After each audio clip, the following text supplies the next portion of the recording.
Live looks good. Hey everyone, welcome back. It's your favorite game dev girlfriend, Tara. Actually, second favorite. Your first favorite girlfriend is yourself.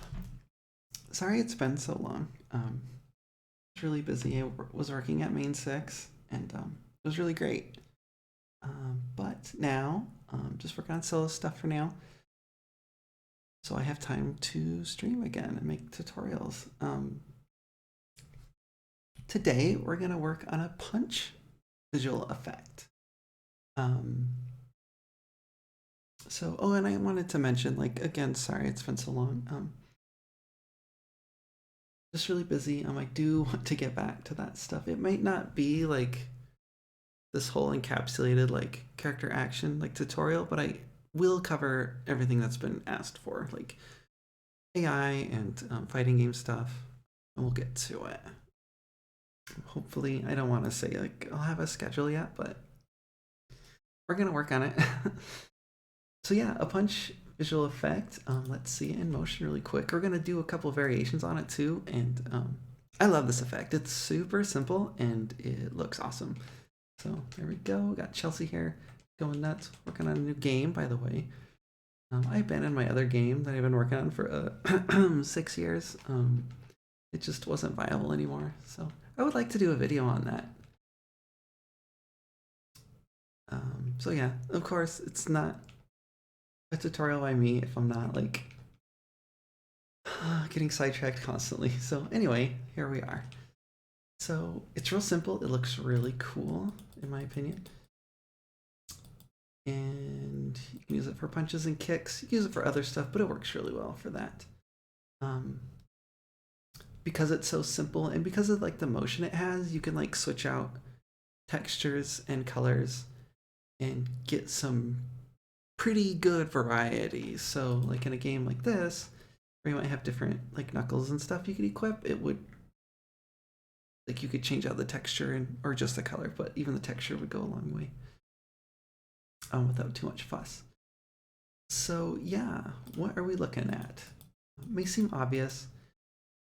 We have two main parts where we have this. Let's do the other one. This like straight shot right here, like main spark streak. It's like a mix of like an impact spark and like a streak.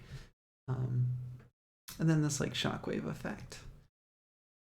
So I'm gonna show like a more basic version first, and then I'll show you this curved version that I do that I prefer. There's some strengths to not using a curved mesh. It can actually look really, really like more impactful, but there's something a little more stylish about having the curve in there. Let's check, see if any that are showing up. Nope.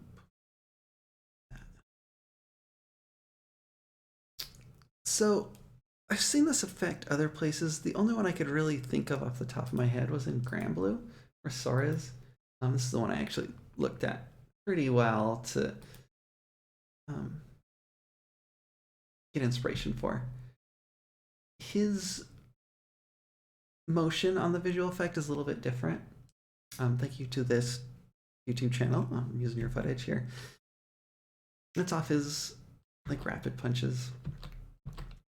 And it's pretty short. There's only about 4 frames. We have this one right here. And then we step through and it fades out a lot, like right away. Again, you know, fast in, slow out is our rule of thumb for snappy visual effects. And it fades out a little bit more there. And then just some tiny sparks left over. There's actually, I think, some like particles going on, so that might even just be those. Then they have this shockwave here. I take it out a little bit farther, rather than having that like sort of like flat, like it's hard to describe. You can just see my hands, but I pull it up a little bit more. And you can do both. Maybe we'll look at both versions, but yeah. You can also see that they have some of that extra sort of wind effect behind it that would make it like really sharp, but good enough and shippable are my new mantras, so I don't spend 6 years on a game again and not ship it, so or even finish it. chat. Holla. Hey everyone. Um, Thanks for stopping by. If you have questions, let me know. I'm bad at looking at the chat. I'm not like a very good streamer. This is mostly for like recording purposes, but we do answer questions during development. So yeah. Where was I? Trying to think. If you can think of some other games, or even if you're watching this on YouTube, mention it in the comments. That have some like cool punch effects. So yeah, let's go ahead and switch this out for this one right here. So this would be like a really, really basic version of it. And you can see it looks a little bit different, but it's like really punchy, pun intended, but it's also like awesome. The motion's a bit different. You can see it sort of like pulling back. You may want this to last like a little bit longer. See? Just because it's so punchy. Then we kind of lose like act at the right time. Let's go ahead and turn off the shockwave really quick. I want to show you that you don't necessarily need that effect either. Looks really good by just having that. Again, this might look kind of basic because this is like the most basic way you could do this effect. And it's real simple. You can just see the motion of the particle there. It just goes in and goes out. But that's kind of the, I guess, trick to this particular effect. I actually thought this one didn't go back in. I grabbed the wrong one. I did. Oh my gosh. Sorry. My bad. Let's look at this one. This is the nicer one. Whoops. Let's see here. Got a bug. I knew I was going to do that. I think it's because I made some adjustments to the material. I'm sorry. Okay, let's fix that really quick.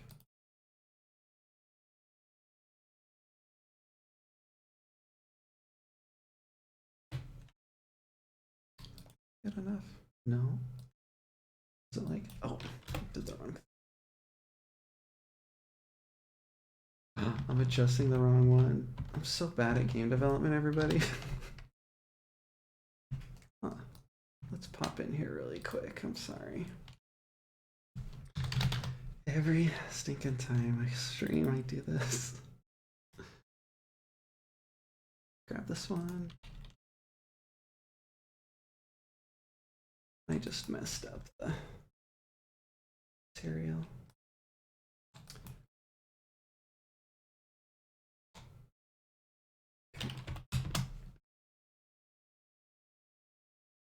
I thought I did that. I think it's because I did it on the wrong material, on the wrong, yeah, material. We're back. All right. So this one looks pretty weak, but you could make some adjustments. Like you could take the speed off of it, but now it's like too far forward.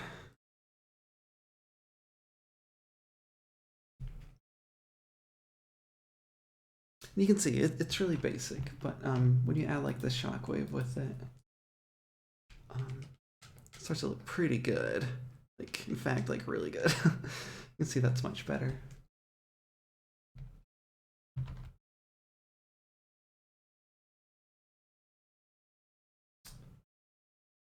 That speed back on there. And we go sort of against the motion. That's kind of what gives it that extra pop. We're going away from the punch there. Start here.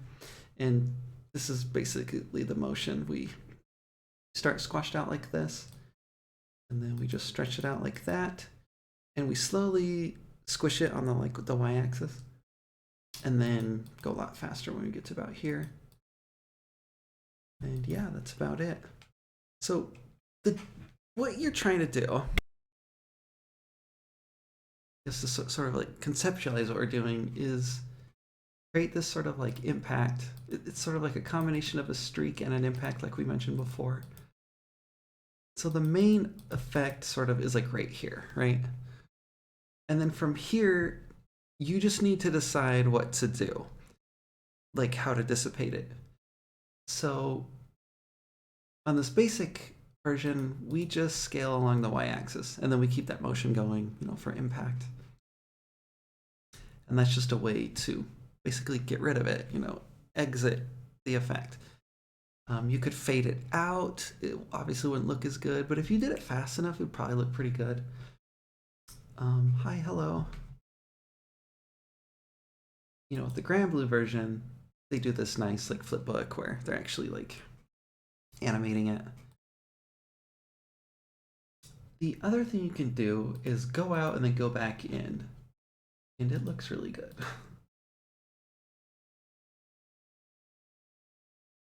Instead of continuing to go out, we instead start here, we go out. And so here, is our main sort of impact. And then we start to fade out. We do scale on the y-axis. Then we go back in as well. It's subtle, but creates this like super nice pop. So yeah. Nothing special going on with that. We're just using a quad. So now if we want to do this instead, these streaks, the motion's a little bit different. You can see it's similar to like our slash effects that we do where we actually sort of travel along.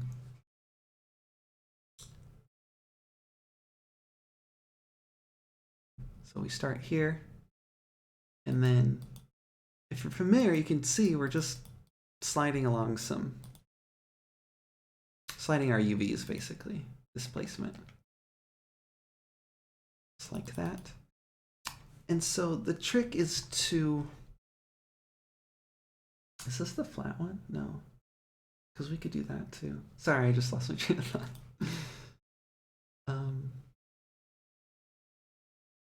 Yeah, the trick is to have a sort of flattened ribbon. Well, this is the mesh we're doing. So we're in Blender here. And it's just a quad that we curve a little bit. The best way to do that, and I'm going to go through this really quick because I do this sort of thing a lot.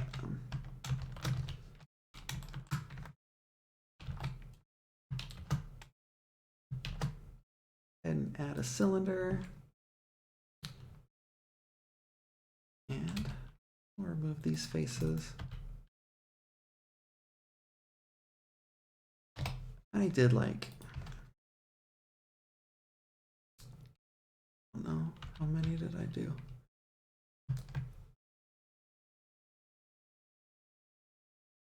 I got rid of about that many. And hit U after selecting your vertices, and then you can do a cylinder projection. It'll just do that for you, and then we scale it out like that. There you go. Hit Control S and save it.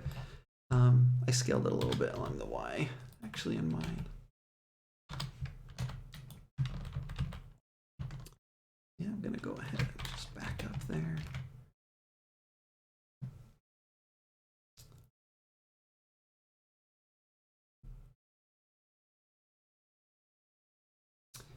So now that we have that mesh, what are we doing with it? Well, we're just sliding along it, and we don't go that far. You could make it like really like nuts if you wanted to, right? And then make this a lot squishier and slide it all the way over. But this was just a nice motion. It's your effect. You decide like how much you want to do. So here's something I'm gonna gloss over it because I want to do a full video on it. And you can do it without using it. So what am I getting at? It's the custom data that you can feed in your particle systems in Unity. It's kind of weird. It's kind of confusing. It's like you go into your renderer, you do custom vertex streams, then it's like custom1.xy, but it actually means text coordinate like .zw, and then up here it's back to x again, and like it just gets confusing. But basically what we're doing is that we're feeding custom data that in the shader we then make our own adjustments where we change the UVs. So basically, this one right here, as we play, we do it on a curve here. It just slides over, you know, it goes over pretty quick and then really slow after that, which you could see in that motion. And then the other thing I just forgot is along the y-axis we're scaling it instead.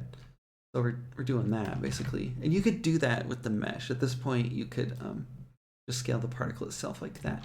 You can't really get away with that because of the subtle motion of this like flat ribbon. Oh, I forgot I deleted it. Of the subtle motion of this flat ribbon, you would have to get a little bit more tricky where if you had just sort of a plain cylinder, you'd have to offset this like a bunch, and then rotate it, and it just gets a little bit weird. That's why using the UVs is really nice. So yeah, and then we scale it. I'm doing a special kind of scaling though. In addition to that step that I forgot, or into that step I showed, it's a step I forgot. Say we have this ribbon, and then we cut it in half, and then do that. See, it's split down. Well, it's not right. Oh my god, I knew I was gonna do that. I was like, there's something wrong with this. What we want to do is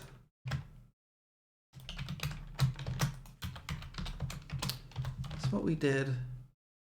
Now if we look here, is this. So now it's like it's mirrored down the middle. And that was because I wanted to do some fancy stuff here.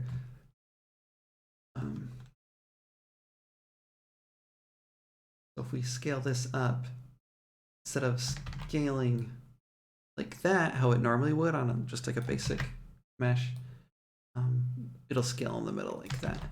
But like I mentioned, in retrospect, we could just scale the particle because it's uniform along that axis. Yeah, basically it.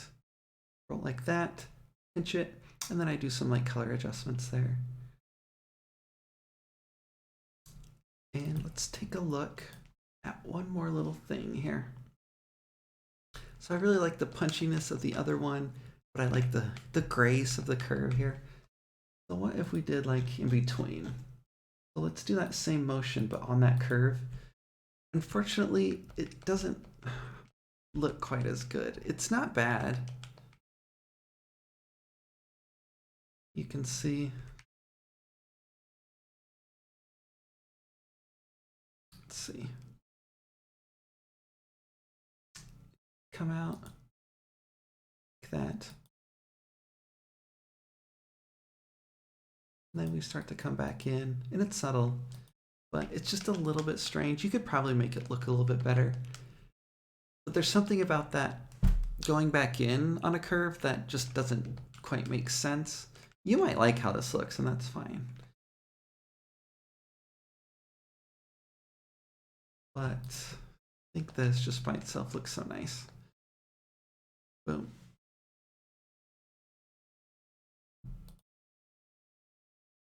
So now I have the shockwave.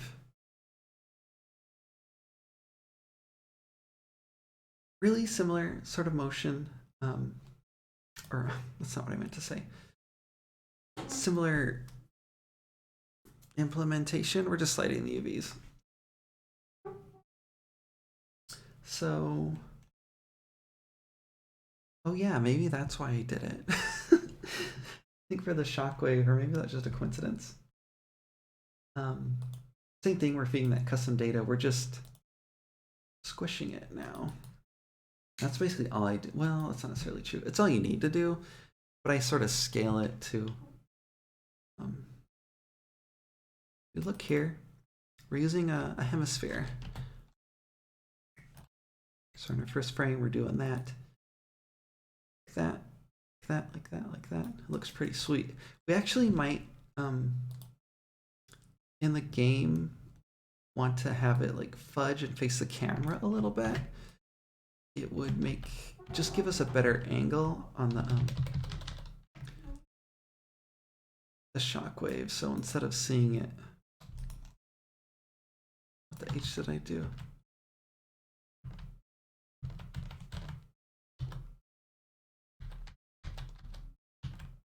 It's always something with me, right? We're kind of seeing it at a side view a lot, so we might want to fudge it just that way. We have like a nicer, like dynamic angle that we see. Like I mentioned, or maybe I didn't mention it. Oh yeah, I did. I do this full sort of like fade out into like a big ring. I think it looks cooler for my purposes, but you might enjoy keeping it more like this.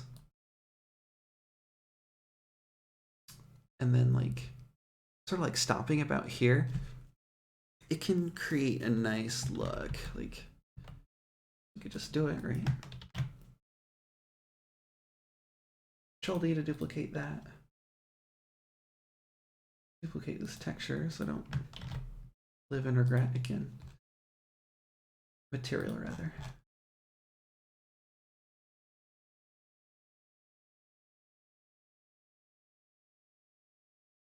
Now with this motion, we want to end a lot sooner.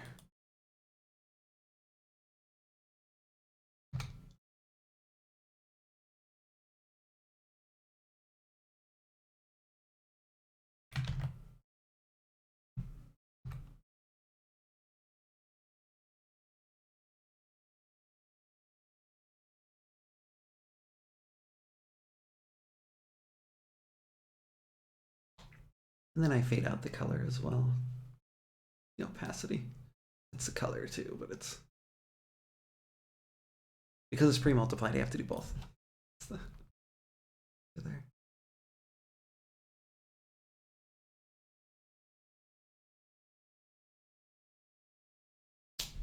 See, do that. It's a lot easier to edit this.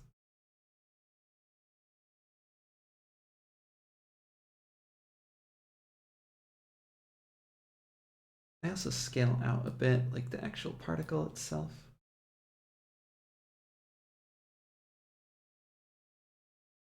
Try not doing.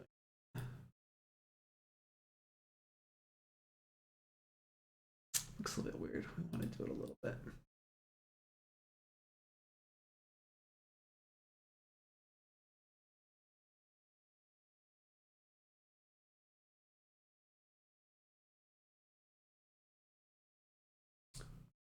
Give us a little bit more motion.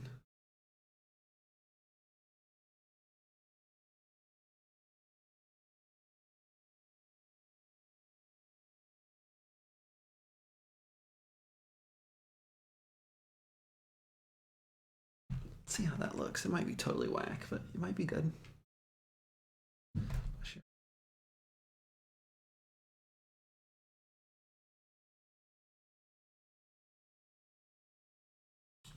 To make it bigger.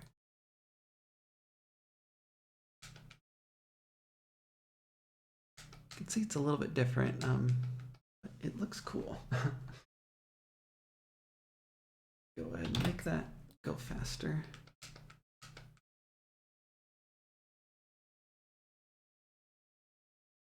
So it's kind of cool. Both on. It starts to get a little bit messy when you do this, but you might also enjoy like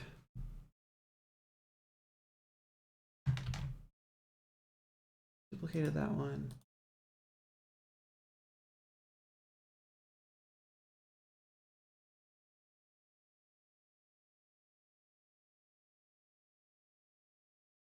Have one that's like smaller. Can look pretty cool. But I find it gets a little messy. I'm actually liking this like flat one now. Probably find like a good middle ground with it. Over here, why don't we look at some of the others with that? Oh yeah, another little thing I wanted to show. That's pretty cool. And we have these little extras here. They become self-evident. It's another way to make it look hardcore. You know what I mean? Like, it's that same motion. I just duplicated them and put them at an angle. Looks pretty dope. Why are you complicating things with shaders? Like, I don't want to be rude, but I get questions like this a lot.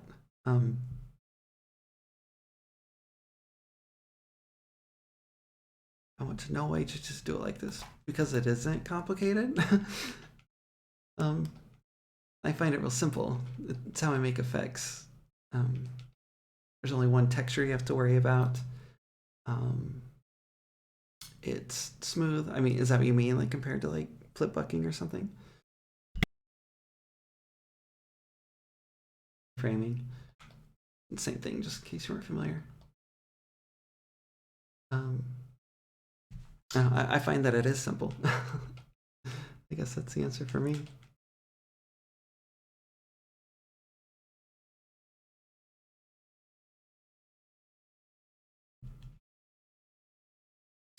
All right. Another thing I wanted to mention. There's actually two things. I want to show you how you make this hemisphere. Shift A, do UV sphere.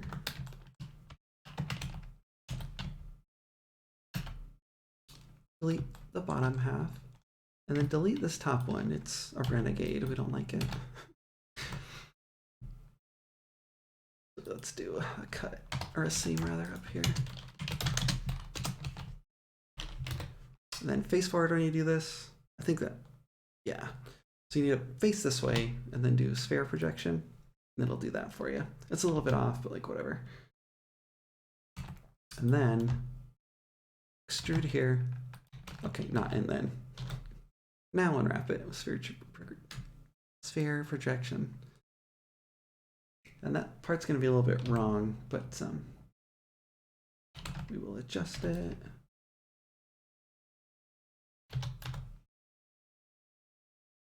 That.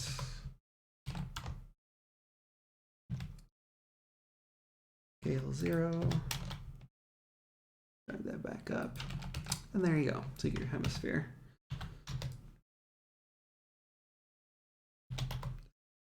Your texture.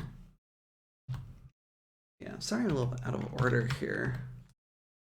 I wanted to show how I do the textures too. They're real simple. Can you show the shader? All the assets that I make in these videos, I will... I'm like out of it today. I provide. So like when it goes up on YouTube, which is shortly after this, the download, I'll put the download in there. I can't speak today. I don't know why. But yes, I can send it to you as well. I'm at Culture Attack on Twitter. It's just like, I don't want to get into like the shader. It's that.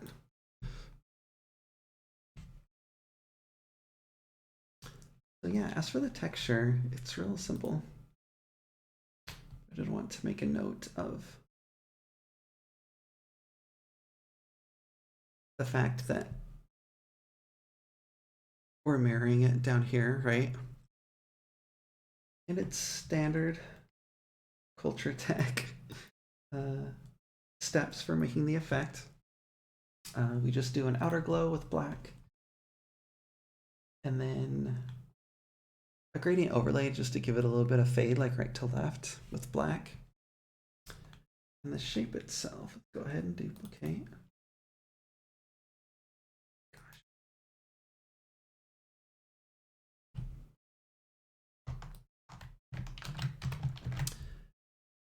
A nice little thing to consider is that along the front of it,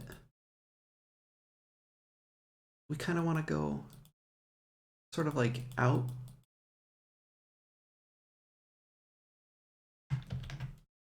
from the sort of impact, like this. That makes sense. But on the tail end, we want to go straight. And that just gives you a nice motion rather than sort of if you did it more like this or something, if that makes sense. Like that can look nice, but you do something more like this, it really helps with the motion. I was writing it red so it was easier to see. Then, like always, I basically just do this. Fill it in. Actually, usually use the polygonal lasso tool. And then we do filter, blur, blur 0. Give it a little bit. Might go like that or something. And then what I usually do from there is duplicate it. And the underneath one, I darken about that much. Control U to bring up that menu. Control T, scale it down. And it's not going to look as good as the other one because we were really quick, but it won't look bad.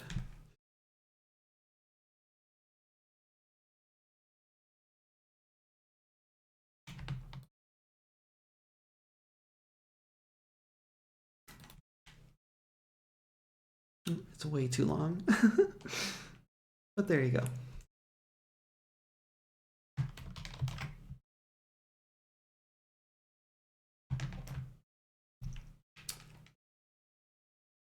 It's kind of what else I like about this effect is you can just provide simple textures and get some neat stuff.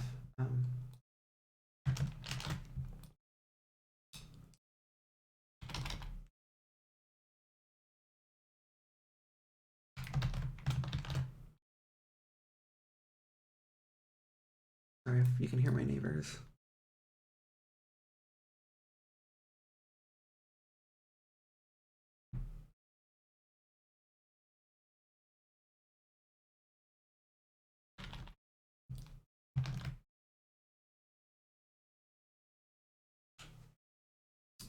And sort of supply like new shapes, if that makes sense. Like could make it sleeker if you'd liked. Oh yeah, if you're having troubles with like white being in your transparencies, you have to like be more explicit with Photoshop. Like you can see those white dithers on the edges, it sucks. So there might be a better way to do this, but Control Shift C everything.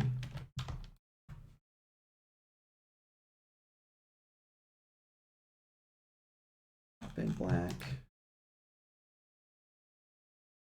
Make a new alpha channel with that selection. And now it's taken care of. Kind of a pain. I swear there's like a real way you can do it. Like that you don't have to mess with that, but who knows.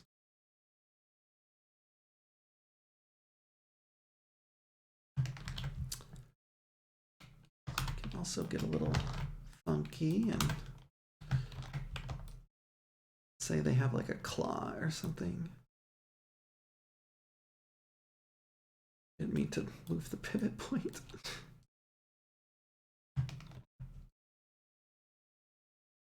This particular effect won't look great, but you have that one that's like that doesn't pinch, but it already looks pretty sick in my opinion. Go ahead and duplicate that one.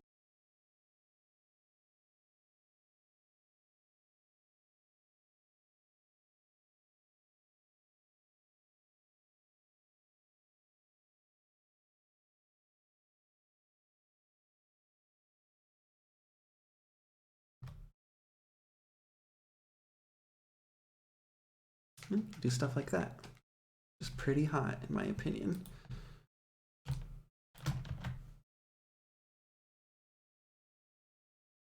Boom, super sick.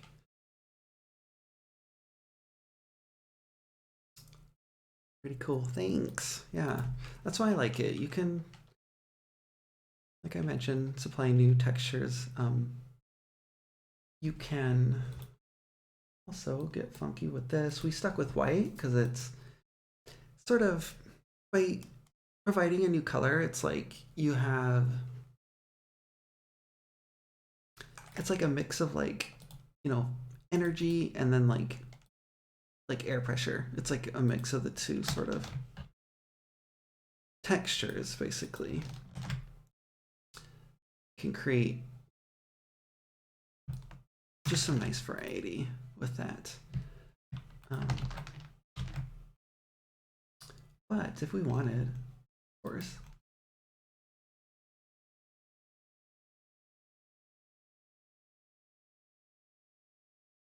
you can use those colors as well. That looks pretty weak.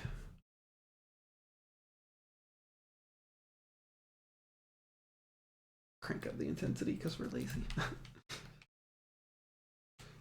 Would probably look better with the other one.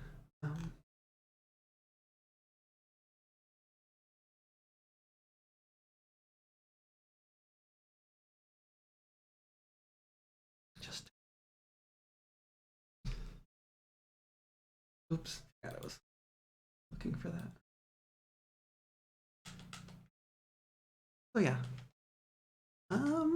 Let me look at my notes here. Mesh creation, we did that. Texture, we did that. It's like the exact same thing for the shockwave texture. I just did a bunch of spikes up and down and then motion blur up and down. And you could, of course, change that up a bit too. Make it more sparse like that.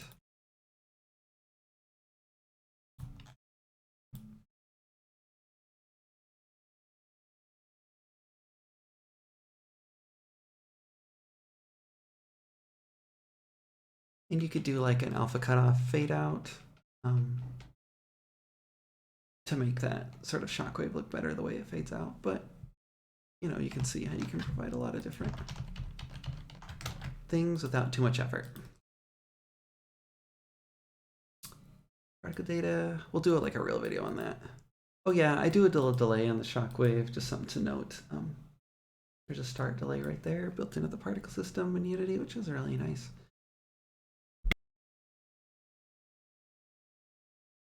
Yeah, I think we made it through it all. I'm just kind of surprised.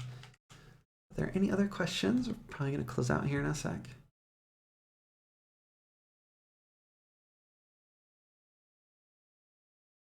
Yeah, it is. I'm not sure what you saw. It was like the cat. I prototyped a lot of stuff. I prototyped a fighting game and then like a top-down sort of bullet hell dungeon crawler where you play as a cat. And then also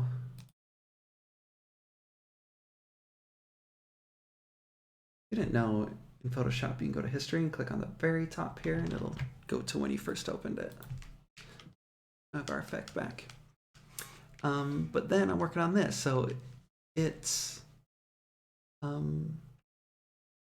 like roguelite 2D character action. That's what I'm going for. So yeah, I don't know what else is gonna work out in it yet, so I don't say too much about it. But you know, jumping around, punching and kicking and shooting and exploring dungeons and getting cool items and fighting monsters.